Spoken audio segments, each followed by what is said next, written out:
Isang FIBA 3-on-3 event ang gaganapin sa Pilipinas sa susunod na buwan. At kasama raw sa sinisikap maisama sa Team Pilipinas ang slam dunk champion na si Kobe Paras. May report si Mark Zambrano.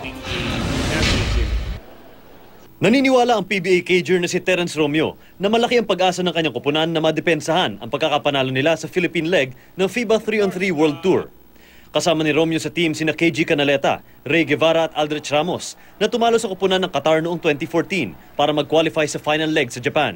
Malaking adjustment umano ang kailangan gawin ng team dahil sa kakaibang playing style ng 3-on-3 competition. Mahirap siya i-compare kumpara sa 5-on-5 kasi yun nga more on set play. Dito kailangan makatira ka agad, kailangan kung maaari nga 3 points palagi kasi sobrang hirap talunin yung team na nakakashoot palagi sa 3 points. Dagdag pa ni Romeo, malaki ang kanilang natutunan sa finals game nila sa Japan.